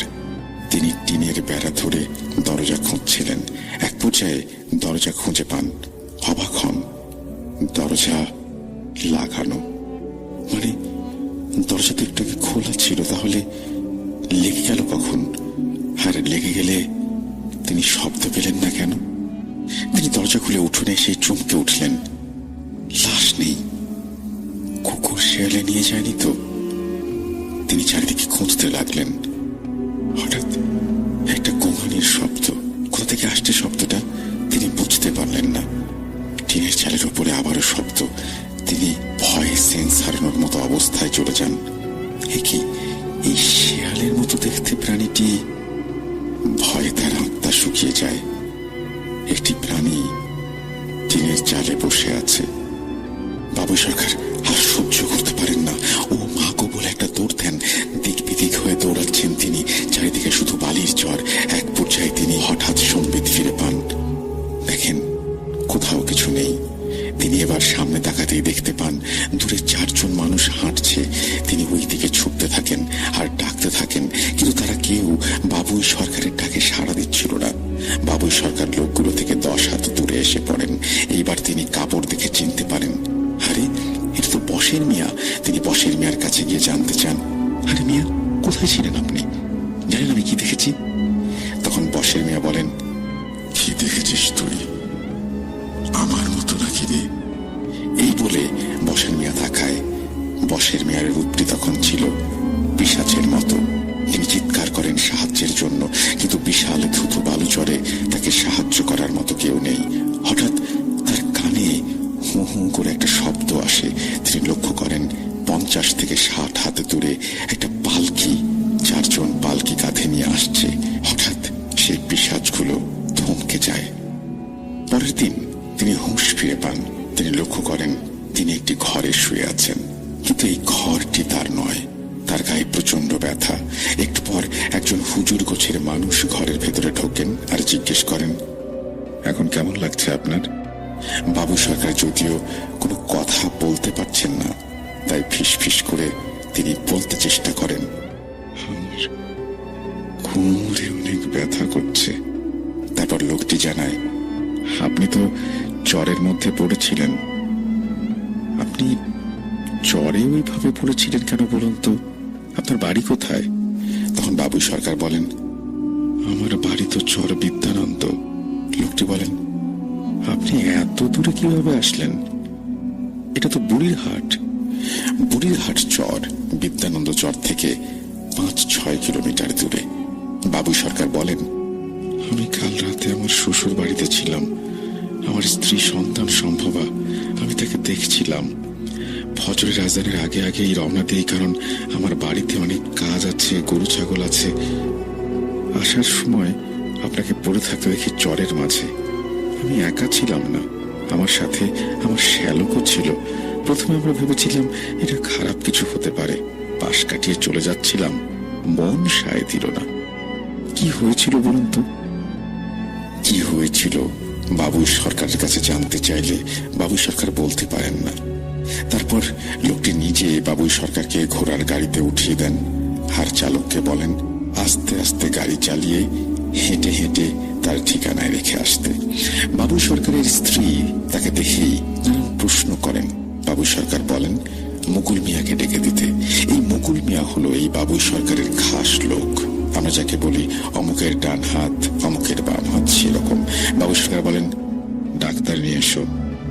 আমাদের উজান এলাকায় ভালো কোনো ডাক্তার খুঁজে পাওয়া যাবে? দুপুরের পর মুকুল মিয়া একজন ডাক্তার নিয়ে ফেরেন। ডাক্তার আসেন, বাবু সরকারকে ভালোভাবে পরীক্ষা করেন, কিছু ওষুধও লিখে দেন আর কিছু নির্দেশনা। বাবু সরকার মুকুল মিয়াকে বলেন ওই কবিরাজের কথা, যে প্রথমে এসে বাড়ি বন্ধ করে গিয়েছিল। বাবুই বলেন কবিরাজকে নিয়ে আসতে। কবিরাজ যদি এখনই না আসতে চায় পরে আসবে রাতের দিকে। রাতের বেলা কবিরাজ আসেন, এসে সব শোনেন, তারপর বলেন, আপনাদের কত করে নিষেধ করলাম, আপনারা শুনলেন না, এবার আমার কিছু করার নেই। এমন কথায় মুকুল মিয়া বলে ওঠেন, কিছু করার নেই মানে? আপনি তো একবার সমস্যার সমাধান করে গিয়েছেন, তাহলে আবার কেন পারবেন না? কবিরাজ বলেন, মুকুল মিয়া, এক কাজে একবার এদের আটকানো যায়, বারবার এইভাবে আটকানো যায় না। এই বলে কবিরাজ তার সাথে নিয়ে আসা কিছু বালি বাড়ির চারিদিকে ছিটিয়ে মন্ত্র পড়ে বাড়িটি আবারও বন্ধ করেন, আর একটি তাবিজ দিয়ে যান বাবুই সরকারকে। বলেন, মৃত্যু অব্দি এটা যেন আপনি কখনো না খোলেন শরীর থেকে। একবার গায়ে দেওয়ার পর যদি এক মুহূর্তের জন্য এটি খুলে যায়, এর কর্মক্ষমতা নষ্ট হয়ে যাবে। সেদিনটাতে বাবুই সরকার স্বপ্নে দেখেন সেই পিশাচগুলো তাকে বলছে, এভাবে আর কয়দিন বাঁচবি। এভাবে কেটে যায় 4-5 দিন। বাড়িতে তেমন আর কোনো সমস্যা হয় না। 4-5 দিন পর রাত থেকেই শুরু হয় আবার সেই পিশাচদের উপদ্রব। ঘুম আসতো না তার, অনেক কষ্ট হতো। একদিন রাতে বাবুই সরকার দরজার মধ্যে টোকা দেওয়ার শব্দ শুনতে পান, ঠক ঠক ঠক ঠক আওয়াজ। তিনি তার স্ত্রীকে জিজ্ঞেস করেন, তুমি কিছু শুনতে পাচ্ছ? স্ত্রী বলেন, কই না তো। পরের দিন মুকুল মিয়া বাবুই সরকারকে দেখতে আসেন। বাবুই সরকার এই মুকুল মিয়াকে বলেন, যেহেতু মেশিনটা অনেকদিন ধরে বন্ধ, তাই মুকুল মিয়াকে একটু দেখতে। মুকুল মিয়া রাজি হয়ে যান। তিনি সেখানে থাকেনও এবং একইভাবে তিনিও সমস্যার সম্মুখীন হন। একটা পর্যায়ে তিনিও সেন্স হারিয়ে ফেলেন। এই খবর পৌঁছায় বাবুই সরকারের কানে। তিনি এবার সিদ্ধান্ত নেন, কোনোভাবে এই সমস্যাকে আর ছাড় দেওয়া যাবে না। তিনি তার স্ত্রীর সাথে পরামর্শ করেন, তার শ্বশুর বাড়িতে খবর পাঠান ভালো একটা কবিরাজের জন্য। অবশেষে ভালো একজন কবিরাজের খোঁজ পাওয়া যায়। কবিরাজ আসেন। কবিরাজ এসে উঠোনের মাঝখানে আসন পাতেন। বাবুই সরকার ও মুকুল মিয়াকে পাশাপাশি শোয়ানো হয়। চারিদিকে বড় একটি বৃত্ত আঁকা হয়। একটি বৃত্তে কবিরাজ নিজে বসেন, আরেকটি বৃত্তে একজন তুলা রাশির জাতক। এরপর তিনি কবিরাজের সম্পর্কে যে তথ্য দিয়েছেন সেগুলো আমি বাদ দিয়ে যাচ্ছি। তারপরে তিনি আবারও বলছেন যে কিছুক্ষণ পর তুলা রাশির যে জাতক, সেই জাতকের উপরে জিন হাজির করানো হয় এবং জিনটিকে প্রশ্ন করা হয় যে এই বাড়িতে কোনো সমস্যা আছে কিনা, সদস্যরা কেউ কোনো অসুবিধা ভোগ করছে কিনা।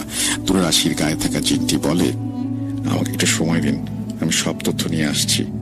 4-5 মিনিট পর তুলা রাশির যে জাতক তিনি গা ঝাঁকিয়ে বসেন। কবিরাজ বুঝতে পারেন জিন ফিরে এসেছে। এবার জিনটি বলা শুরু করেন, এই বাড়িতে যে জিনগুলো সমস্যা করছে তারা মূলত গেছো জিন। এরা খুব শক্তিশালী না হলেও খুব চতুর, ধরতে গেলে পালিয়ে যায়। এরা সরাসরি মানুষের কোনো ক্ষতি করে না, যদি না মানুষ আগে থেকে এদের কোনো ক্ষতি করে। অনেক বছর আগে যখন এই জায়গায় কোনো বাড়ি ছিল না, তখন এটি ছিল তাদের আস্তানা। সেখানে একটি জিন পরিবার বাস করত। পরিবারের কর্তা একজন তান্ত্রিকের সাথে বেয়াদবি করলে তান্ত্রিক তাকে বন্দী করে নিয়ে যায়।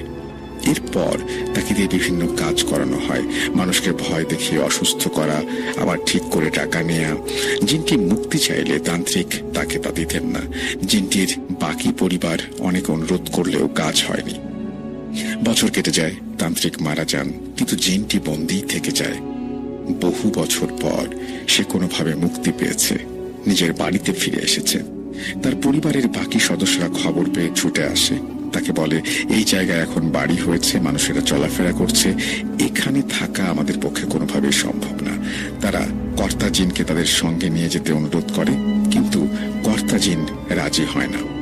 অনেক জোরাজুরির পরেও সে বলে বাকি সদস্যরা যেন চলে যায়। অনেক বছর বন্দী থাকার ফলে কর্তা জিন দুর্বল হয়ে পড়েছে। বাবুই সরকারের গৃহপালিত পশুদের দিকে নজর দিয়েছে। একদিন বাবুই সরকার তাকে ধরে প্রচন্ড মারধর করে এবং হত্যা করে। এই হত্যার দৃশ্য বাকি জিনরা দেখতে পেলেও অজানা কারণে সাহায্য করতে পারেনি। নিজের পরিবারের এই হত্যার দৃশ্য বাকি সদস্যরা দেখতে পায় এবং তারা এরপর থেকে প্রতিশোধ নেওয়ার জন্যই নানান রকমের ক্ষতি করতে শুরু করে। সেদিন রাতে পরিচিত মানুষদের রূপ ধরে তারা বাবুই সরকারকে এসে চর এলাকায় এক মায়াজাল সৃষ্টি করে ভুলিয়ে ভালিয়ে মৃত্যুর দিকে ঠেলে দেবার চেষ্টা করছিল। বাবুই সরকার প্রায় আধমরা হয়ে যাচ্ছিলেন। ঠিক তখনই এক জিন রাজা পালকিতে করে যাওয়ার সময় ঘটনাটি দেখতে পান এবং সাহায্য করতে এগিয়ে আসেন। এদিকে মুকুল মিয়া নিজের শক্তির ওপরে ভর করে জিনদের অকথ্য ভাষায় গালাগালি করেছে এবং তাচ্ছিল্যপূর্ণ কথা বলেছে। এতে তারা আরো ক্ষিপ্ত হয়ে তাকে জমির মাঝখানে আক্রমণ করে। তারা যখন মুকুল মিয়াকে মাটি চাপা দিতে যাবে তখনই ফজরের আজান হয়, তাই জিনটি চলে যায়। কবিরাজ বলেন, তুমি একটু জিনগুলোকে হাজির করো আমার সামনে। জিনগুলোকে হাজির করা হয় এবং জিনগুলোকে কবিরাজ ছেড়ে চলে যেতে বলেন। জিনগুলো কোনোভাবেই রাজি হয় না। একটা পর্যায়ে তিনি তাদেরকে মেরে ফেলবেন এই হুমকিও দেন। তাতেও যখন ফল হয় না, তিনি একটি একটি করে জিনদের হত্যা করতে শুরু করেন। শুধু একটি জিন কোনোভাবে পালিয়ে যায়। সব কাজ শেষ করে কবিরাজ বলেন, আশা করি আর কোনো সমস্যা হবে না। তবে একটি জিন পালিয়ে গেছে, সে সমস্যা করবে না আশা করি। এরপর কবিরাজ মন্ত্র পড়ে 3টি পেরেক নারকেল গাছের গুড়িতে গেঁথে দেন। তারপর কিছু পানি ছিটিয়ে বাড়ি ফিরে যান। এরপর দিনকাল ভালোই যাচ্ছিল। বাবুই সরকার ধীরে ধীরে সুস্থ হতে শুরু করেন। কিছুদিন পর তার প্রথম সন্তান জন্ম নেয়, কিন্তু দুঃখজনকভাবে মৃত। বাচ্চাটির গায়ে কোনো রক্ত ছিল না। এই ঘটনায় বাবুই সরকারের মন একেবারে ভেঙে যায়। একদিন পর সন্তানের এরকম মৃত মুখ দেখবেন, এটা তিনি আশা করেননি। দিন কাটতে থাকে। স্ত্রী আবারও গর্ভবতী হন, কিন্তু এবারও সন্তান জন্ম নেয় মৃত। বাবুই সরকার ভাবেন এটা হয়তো শারীরিক কোনো সমস্যা। তিনি ডাক্তার এবং বৈদ্যর শরণাপন্ন হন। এদিকে ধীরে ধীরে তার স্ত্রী আরো দুর্বল হয়ে পড়ে। কিছু সময় পর স্ত্রী আবারও গর্ভবতী হন। এবার বাবুই সরকার স্ত্রীকে নজরে রাখেন, তাকে দিয়ে কোনো কাজ করান না, ভালো ভালো খাবার খাওয়ান। একদিন মাঝরাতে হঠাৎ বাবুই সরকারের ঘুম ভেঙে যায়। চোখ খুলে দেখেন সিলিং এর নিচে উল্টো হয়ে ঝুলে আছে সেই পিশাচটি। চোখ রেখে তাকিয়ে আছে স্ত্রীর দিকে, একদম বানর যেভাবে ঝুলে থাকে সেভাবেই। বাবুই সরকার হঠাৎ এই দৃশ্য দেখে চিৎকার করে ওঠেন। সঙ্গে সঙ্গে পিশাচটি ধূপ করে নেমে খাটের নিচে ঢুকে যায়। স্ত্রী চিৎকার দিয়ে ওঠেন, কি হয়েছে? বাবুই সরকার সব খুলে বললে তার স্ত্রী খাটের নিচে টর্চ মেরে দেখেন কিছুই নেই। স্ত্রী বলেন, এটা কিছু না, হয়তো তুমি স্বপ্ন দেখেছ। কিন্তু বাবুই সরকার মানতে নারাজ। পরদিন সকালে তিনি আবার জয়নাল কবিরাজকে খবর দেন। কবিরাজ এসে সব কথা শোনেন। আপনার সন্তানের জন্য যা যা করা লাগে আমি করব, যদি বাঁচাতে পারি তাহলে আপনি আমাকে কি দেবেন? বাবু সরকার বলেন, আপনি যদি আমার সন্তানকে বাঁচাতে পারেন তাহলে আমার 1 একর জমি আমি আপনার নামে লিখে দেব। কবিরাজ রাজি হন। তিনি বলেন, এক দামে কেনা একটি পাঠা বাজার থেকে এনে দিন, তারপর যা করার আমি করব। বাবু সরকার সঙ্গে সঙ্গে মুকুল মিয়াকে পাঠান বাজারে। সেখান থেকে একটি পাঠা কিনে কবিরাজের হাতে তুলে দেওয়া হয়। কবিরাজ বলেন, আজ রাতেই আমি কাজ করব। ঘরের সব জানলা দরজা বন্ধ থাকুক, কেউ বাইরে আসবেন না। এরপরে কবিরাজ তার রিচুয়াল শুরু করে এবং একটা পর্যায়ে তিনি সফল হন এবং তিনি জানান যে সেই জিনটি যে পালিয়ে গিয়েছিল সেই এই সমস্যাগুলো করছে। বাবু সরকার অবশেষে বলেন, এবারে কোনো সমস্যা হবে না তো? যদি হয় তাহলে কিন্তু আমি আপনাকে কিছুই দেব না। জয়নাল কবিরাজ বলেন, আপনার সন্তান সুস্থভাবে জন্ম নিলেই আমি আমার প্রাপ্য বুঝে নেব, ততদিন আমি অপেক্ষা করব। কবিরাজ এরপরে চলে যান। বেশ কিছু মাস পর বাবুই সরকারের স্ত্রী একটি পুত্র সন্তানের জন্ম দেন। বাবুই সরকারের খুশির আর কোনো সীমা নেই। কবিরাজের বাড়িতে গিয়ে তাকে একটি জমি দিয়ে দেন। কিন্তু সেই সময় নদীর পানি অস্বাভাবিক রকমের বেশি ছিল, তাই চরের অর্ধেকই পানির নিচে। বাবুই সরকারের দেয়া জমিটিও তখন পানির নিচেই ডুবেছিল। 3-4 বছর পর পানি কিছুটা স্বাভাবিক হয়, মানে ডুবে থাকা জমিগুলো অনেকটাই পানির উপরে উঠে আসে। ভালো ফসল ফলানোর সময় কবিরাজ বাবুই সরকারের দেয়া জমিতে কয়েকজন লোক দিয়ে হাল চাষ করতে থাকেন। এই খবর বাবুই সরকারের কানে যায়। তিনি তাড়াতাড়ি জমির কাছে এসে কবিরাজকে বলেন, আপনি আমার জমিতে হাল দিচ্ছেন কেন? আপনি তো আমাকে এই জমিটি দিয়েছেন। আমি আপনাকে যে জমি দিয়েছিলাম সেটা এখনো নদীর পানির নিচে। আমি আপনাকে এই জমি দেইনি। না না, আপনি আমাকে এই জমিটি দিয়েছিলেন। আমি আপনাকে যে জমি দিয়েছি সেটা এখনো নদীর মধ্যে। বাবু সরকারের কথায় সায় দিয়ে মুকুল মিয়াও একই কথা বলেন। এক পর্যায়ে তাদের মধ্যে কথা কাটাকাটি শুরু হয়। জয়নাল কবিরাজ উত্তেজিত হয়ে একটা সময় বলেন, ভাটিয়ারা আসলেই খারাপ হয়।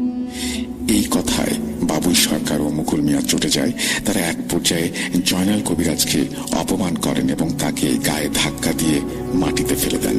ততক্ষণে অনেক লোক সেখানে জড়ো হয়ে গেছে। সবার সামনে এভাবে অপমানিত হয়ে কবিরাজ খুব লজ্জাবোধ করেন। তিনি ভাবেন তিনি কাউকেই আঘাত করবেন না, কারণ চর এলাকায় বাবুই সরকারের মতো লোকদেরই দাপট বেশি, আর তার নিজের বাড়ি অনেক দূরে। তিনি মাটি থেকে উঠে বাবুই সরকারের উদ্দেশ্যে বলেন, কাজটা আপনি ঠিক করলেন না বাবুই সরকার। বাবুই সরকার রেগে কবিরাজকে মারতে আসেন, কিন্তু কবিরাজ চুপচাপ সে স্থান ত্যাগ করেন। বাড়িতে এসেই বাবুই সরকার ঘটনাটি তার স্ত্রীকে বলেন। স্ত্রী শুনে বলেন, আপনার এই কাজটা করা ঠিক হয়নি।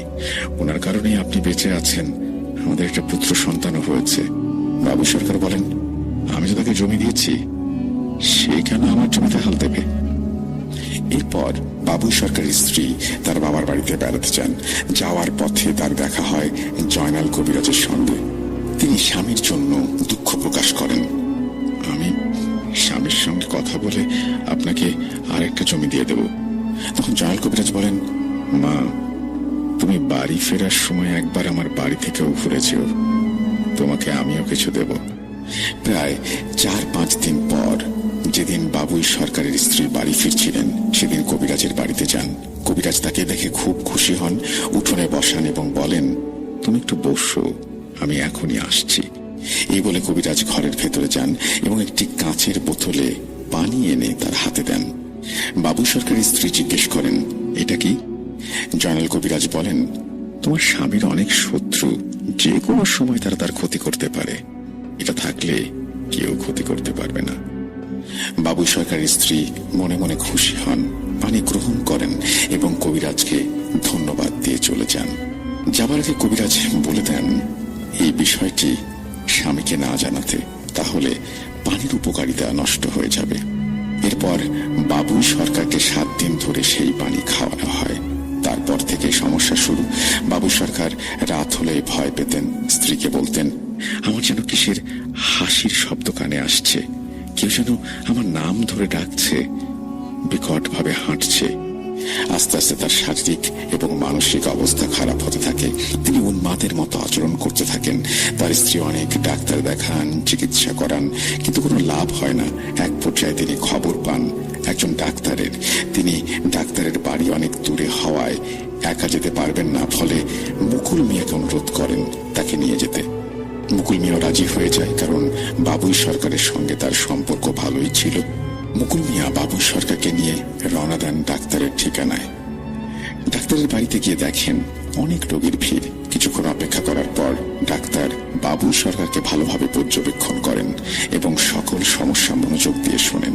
এরপর ডাক্তার তাকে কিছু ওষুধ দেন এবং বলেন, এসব ওষুধ গ্রহণ করে তারপরে আবারও আসতে। ডাক্তারের কাছ থেকে বিদায় নিয়ে মুকুল মিয়া ও বাবুই সরকার সেই গরুর গাড়িতে করে বাড়ির দিকে রওনা হচ্ছিলেন। মাঝ রাস্তায় মাগরিবের আজান দেয়। গরুর গাড়ি ধীরে ধীরে চলতে থাকে। হঠাৎ করে বাবুই সরকার চিৎকার দিয়ে গাড়ি থেকে নেমে যায়। মুকুল মিয়া ঘাবড়ে গিয়ে জিজ্ঞেস করেন, কি হয়েছে? বাবুই সরকার বলেন, গাড়িতে বসে থাকতে আমার তন্দ্রা লেগে আসছিল, ঘুম আসছিল। এক সময় হঠাৎ এক ঝাঁকুনিতে ঘুমটা কেটে যায়। আমি চোখ খুলে দেখি তোমার পাশে দুটি ছায়া হাঁটু গেড়ে বসে আছে, আর তুমি সেই ছায়ার মধ্যে। ছায়া বলতে বুঝেছিলাম গাঢ় অন্ধকারের মধ্যে আরো এক অন্ধকার। এসব শুনে মুকুল মিয়া বলেন, এটা হয়তো আপনার মনের ভুল, আপনি মানসিকভাবে একটু দুর্বল আছেন। আনুমানিক রাত 9টা-10টা হবে তারা এসে পৌঁছায় নদীর ঘাটে। সেখানে নৌকা পারাপার হয়। অবাক করা বিষয় হলো, ঘাটে নৌকা বাঁধা ছিল, কিন্তু মাঝি ছিল না। তারা অনেকক্ষণ অপেক্ষা করলেন, কিন্তু মাঝি যখন এলো না, তখন তারা সিদ্ধান্ত নিলেন তারাই নৌকাটি দিয়ে নদী পার হবেন। নৌকার কাছে গিয়ে দেখেন নৌকায় কোনো বৈঠা নেই, এমনকি লগিও নেই। যে লম্বা লম্বা বাঁশ দিয়ে ঠেলা হয় সেটাও নেই।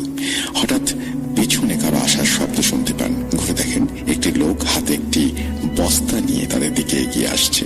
তারা ভাবে হয়তো এটাই মাঝি, তাই চিৎকার করে বলেন, এই যে ভাই, এই যে একটু তাড়াতাড়ি আসেন, আমরা অনেকক্ষণ ধরে অপেক্ষা করছি। লোকটি কাছে আসলে তারা দেখে সে একজন অপরিচিত ব্যক্তি, যাকে তারা আগে কখনো দেখেনি। সে তাদের থেকে কিছুটা দূরে, প্রায় 10 হাত দূরে দাঁড়িয়ে আছে। তাকে প্রশ্ন করলেও লোকটি তেমন কোনো উত্তর দেয় না, শুধু দাঁড়িয়ে থাকে, চুপচাপ তাদের দিকে তাকিয়ে থাকে। মুকুল মিয়া ভাবলেন হয়তো লোকটা ভিক্ষুক হবে, হাতে বস্তা, কোনো গাছের ডাল।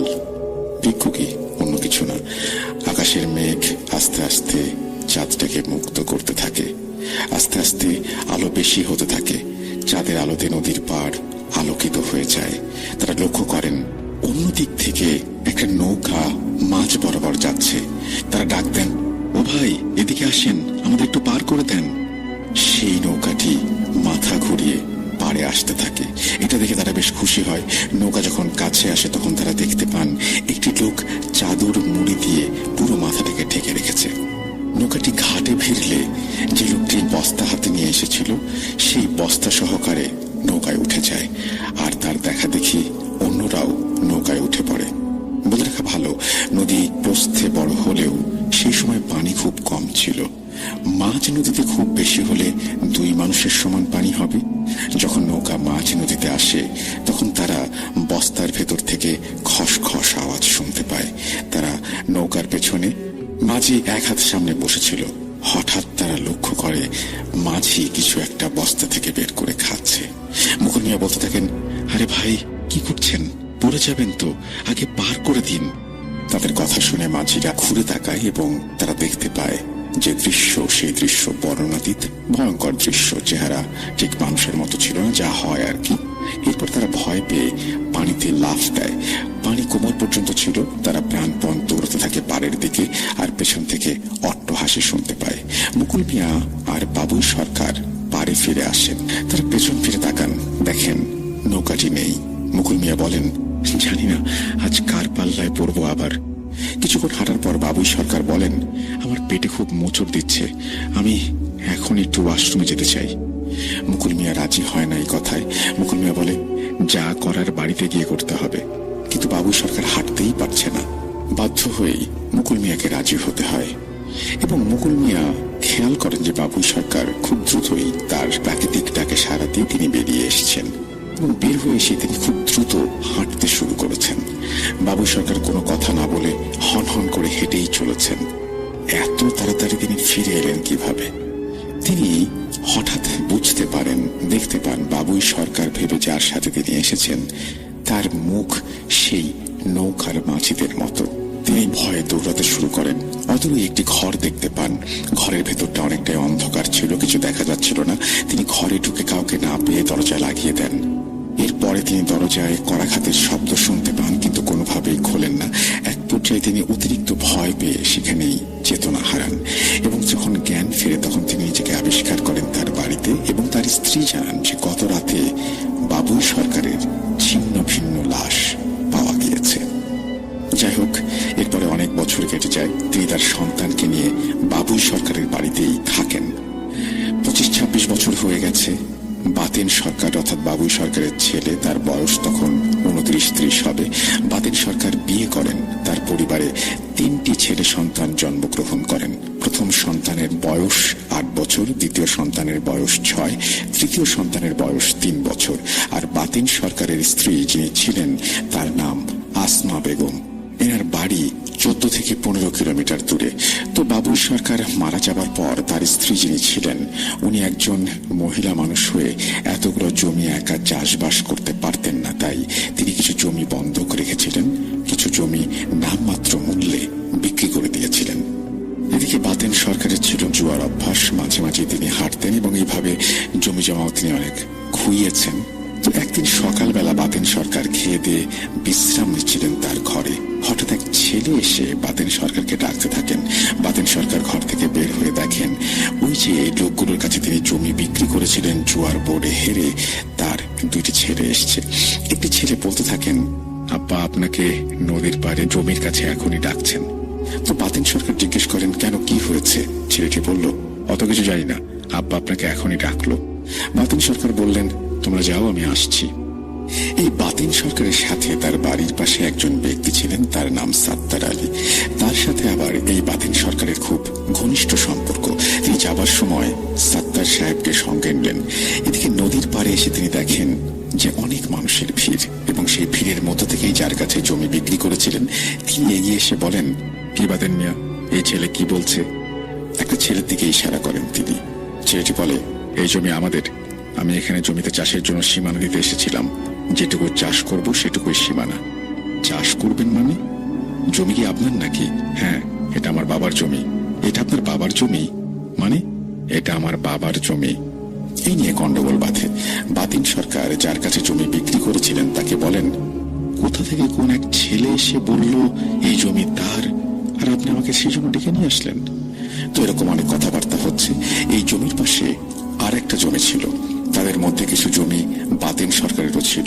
তাই তিনি সাত্তার আলীকে সঙ্গে নিয়ে জমিতে মাপ দিতে থাকলেন, কতটুকু ফসল ফলাবেন এই নিয়ে।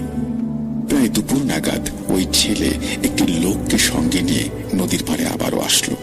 ওইখানে তখনও বাতেন সরকার, সাত্তার আলী আর যার কাছে জমি বিক্রি করেছিলেন তিনিও ছিলেন। ছেলেটি একজন বৃদ্ধকে নিয়ে এগিয়ে আসছেন, বয়স 60-65 হবে। কিছুক্ষণের ভেতরে চলেও আসেন তারা।